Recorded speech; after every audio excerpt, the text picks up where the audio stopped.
Alors, après ce premier point, je vais me substituer à Madame Bourreau, qui avait elle a deux délibérations qu'elle avait préparées, mais comme elle ne peut pas être là aujourd'hui, malheureusement, je vais la remplacer. Donc, en ce qui concerne le rapport annuel que nous faisons en janvier sur l'activité du Conseil des sages de l'année précédente, donc 2019.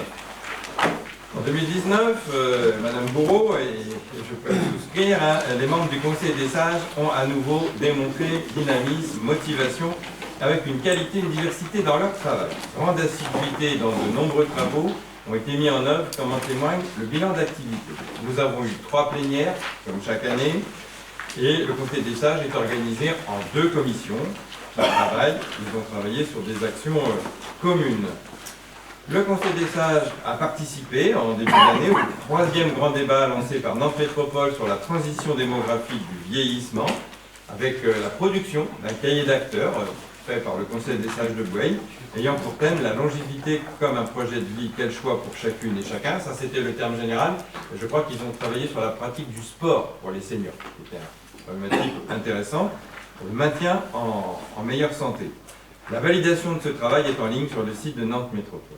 Au printemps, une action commune a été menée à la demande du Conseil local des jeunes de Cabanon et a permis l'organisation et l'encadrement d'une soirée festive des jeunes ouverte aux adolescents, mais ils s'inquiétaient peut-être de risque de débordement, donc ils avaient demandé l'appui du Conseil des sages qui s'est prêté à cette organisation.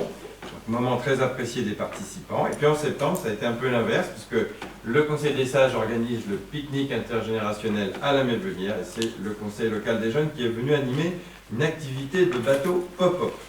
Ne me demandez pas ce que c'est, puisque il y en a qui savent peut-être. Ensuite, les 2 commissions de Conseil des sages ont ouvert un dossier sur les incivilités, car le Conseil des sages souhaite rappeler les règles de civilité, de civisme et de solidarité dans notre vie quotidienne. Ça pourrait se traduire par une rubrique régulière dans le bulletin municipal rappelant les bons comportements. Le Conseil des sages s'est également investi lors du Héron Voyageur, en particulier sur l'accessibilité des personnes à mobilité réduite, puisque des sages ont participé à la conduite des petites voiturettes électriques mises à disposition et a été présent sur le stand destiné à l'accueil des personnes en situation de handicap. En octobre, et c'est une initiative du Conseil des sages, il a été organisé ici même le forum du bien vieillir et ça a été apprécié par de nombreux participants, à tel point qu'à la dernière plénière, le Conseil des sages a proposé même de renouveler tous les ans, avec des conférences différentes bien sûr, mais de renouveler ce forum. Le Conseil des sages répond également à d'autres sollicitations et avec le réseau LAC, il a été organisé en novembre, également tout un travail sur le retour à l'emploi et ils ont contribué à tenir le stand informatique. Depuis quelques mois, la question de la fracture numérique est aussi au cœur des préoccupations des membres de la commission qui s'appelle Vivre ensemble et solidaires, et ils ont ce dossier à l'étude en ce moment. Et la 2e commission qui s'appelle Cadre de vie et urbanisme s'était déplacée, c'était tout début de l'année, visiter une usine de méthanisation à Issé. C'est une usine qui gère des déchets de Boueil en particulier. Ça paraît loin Issé, mais ce sont les déchets du lycée. Il y a une telle quantité, forcément, avec 1100 élèves, qu'il y a une obligation, même réglementaire, pour le lycée de traiter ces déchets. Et ces déchets sont transportés à Issé dans une usine de méthanisation et sont donc transformés en énergie.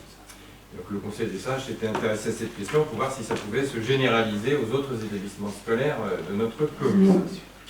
Et puis il a également participé à une réflexion préalable à la révision de notre schéma communal de route. Enfin, l'InfoSage, le petit bulletin qui est fait au mois de septembre, a été distribué lors du forum et dans toutes les boîtes aux lettres. Et puis il y a également, le Conseil des sages participe à un réseau national, la Fédération nationale des sages, qui organise des rencontres régionales, c'était le 11 octobre à Couéron, sur le thème Seniors citoyens, quelles contributions à la vie de la société et de la cité. 2 sages et Madame Bourreau y ont participé. Et puis il y a le Congrès national, qui n'était pas très loin, c'était à La Roche-sur-Yon. C'était en novembre, et le thème c'était la transition écologique et démographique. Là aussi, 2 sages et Madame Bourreau avaient pu y participer. Donc voilà, toujours une année bien remplie pour les sages. Il n'y a pas de vote sur ce rapport, mais nous prenons acte du bilan d'activité 2019 du Conseil des sages. Y a-t-il des besoins d'explications, particulièrement bien nous allons